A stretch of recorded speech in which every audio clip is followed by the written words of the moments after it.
ముస్లిం సమాజానికి చెందిన వ్యక్తులు మాత్రమే మక్కా, మదీనాకు వెళ్ళగలరు.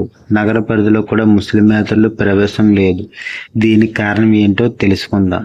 మక్కా, మదీనా అనే పేర్లు వినగానే మీకు ముందుగా గుర్తుకు వచ్చేది హజ్ యాత్ర. ఇవి ఇస్లాం యొక్క అత్యంత పవిత్ర స్థలాలుగా పరిగణించబడతాయి. మహమ్మద్ ప్రవక్త కూడా ఇక్కడే జన్మించారు. మక్కా మరియు మదీనా అంటే ఏమిటో చాలా మందికి తెలియదు. కాబట్టి మక్కా మరియు మదీనా రెండు ఒకటి కాదు, వేరువేరు నగరాలు. ఈ రెండు సౌదీ అరేబియాలో ఉన్నాయి. ఇస్లాం మతం కూడా ఇక్కడే పుట్టిందని ముస్లింలు నమ్ముతారు. ముస్లిమేతరులు ఈ నగరంలోకి ప్రవేశించడానికి అనుమతి లేదు. అయితే ఇది ఎందుకో మనం తెలుసుకుందాం. హిందువులు మరియు ముస్లిమేతరులకు మక్కా వెళ్ళడానికి అనుమతి లేదు, కానీ వీరు మదీనాలోకి ప్రవేశించవచ్చు. కానీ అక్కడ కూడా నగరంలో కొన్ని ప్రాంతాల వరకు మాత్రమే ప్రవేశించవచ్చు. ఇక్కడ భారీ మసీదు ఉంది. దీన్ని ఆల్ హరామ్ మసీద్ అంటారు. ఇక్కడ విగ్రహారాధన అనుమతించబడదు. ఎవరైనా అలా చేస్తే మరణశిక్ష కూడా విధించవచ్చు.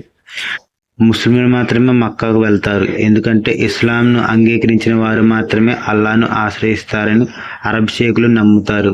మరి ఎవరిలోనూ పరిపూర్ణత ఉండదు అంటారు. అందుకే ప్రతి ఒక్కరూ ముస్లింగా మారాలని కోరుతారు. అలాగే ముస్లిమేతరులు మక్కాలోకి ప్రవేశించాలని ప్రయత్నించిన మక్కా ప్రవేశం వద్ద అనేక చెక్ పోస్టులు ఉంటాయి.